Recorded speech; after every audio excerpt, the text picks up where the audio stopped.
Je m'appelle Bernadette, j'ai 65 ans, on m'a décelé la maladie de Parkinson en novembre 2022. Au départ, j'avais très mal au bras, on m'avait décelé une tendinite, mais le fait est que c'était pas une tendinite. Je suis allée voir un neurologue qui m'a dit qu'il y avait des doutes pour la maladie de Parkinson. De ce fait, j'ai fait les examens et là, effectivement, c'était bien la maladie de Parkinson. Quand j'ai appris que c'était ça, j'étais quand même un peu choquée et déçue. Je voyais comme tout s'écroulait autour de moi. Mais après, j'étais plutôt dans le déni. Donc là, comme là, si je suis dans le déni, je pense à rien. Je n'y pense pas. Je fais tout ce qu'il faut pour ne pas y penser et je vais de l'avant. La maladie de Parkinson me faisait peur parce que le peu que j'en savais, c'était des gros tremblements, mais je ne savais que ça. Je marche énormément, 3 heures par jour, et j'en ai besoin. Mais j'ai l'impression d'être libre, parce que je sais qu'à un moment donné, ça va s'arrêter, donc autant profiter chaque jour. Alors, ce qui a changé depuis, c'est que je vais beaucoup dans l'eau, alors qu'avant, j'avais très très peur de l'eau. Je n'y allais pas du tout. Et c'est ici, au Centre Alio-Marin, qu'on m'a appris à aller dans la piscine et à faire des mouvements, alors qu'avant, j'aurais jamais mis un seul pied dans l'eau. Jamais, jamais, jamais. Et là, ça me fait un bien fou. Ça me fait du bien mentalement et physiquement.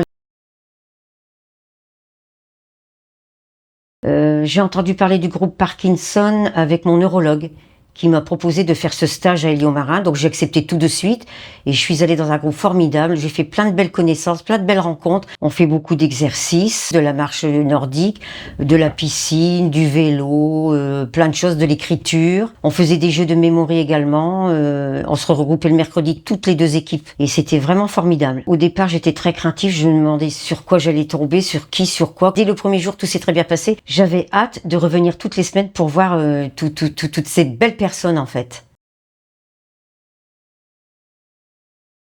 Le phénomène de groupe, c'est très important parce qu'on peut en parler et on peut se comprendre. On peut dire ça à un étranger, il va pas comprendre en fait, mais quelqu'un qui a la même maladie que soi, on peut en parler, on peut même en rire. On a de l'empathie entre nous en fait.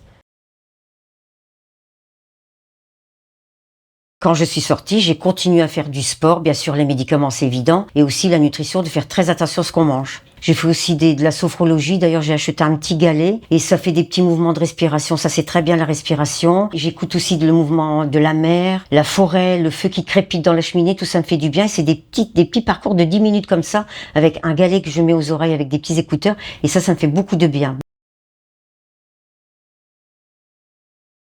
C'est vrai que j'ai envie de faire plein de choses, de vivre. Chaque jour est important. Tout est beau autour de moi. Je me sens vivre, vraiment vivre. Et il faut vraiment que chaque jour qui passe, je le passe à fond et à 100%, 200%, 2000%.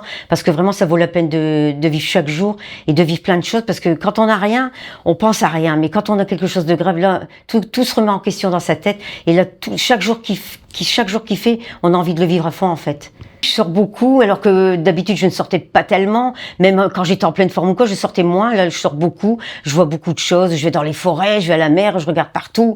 Enfin, ça, tout est beau pour moi maintenant. Tout est beau et merveilleux, hein. Ça c'est sûr. Alors qu'avant, je ne faisais pas attention à ça. Quand on n'est pas malade, on dit rien. De toute façon, on ne parle pas, on ne dit rien. Mais quand on est malade, on nous annonce quelque chose de grave, on dit oh, là, il faut vivre à fond ce qui nous reste à vivre en fait.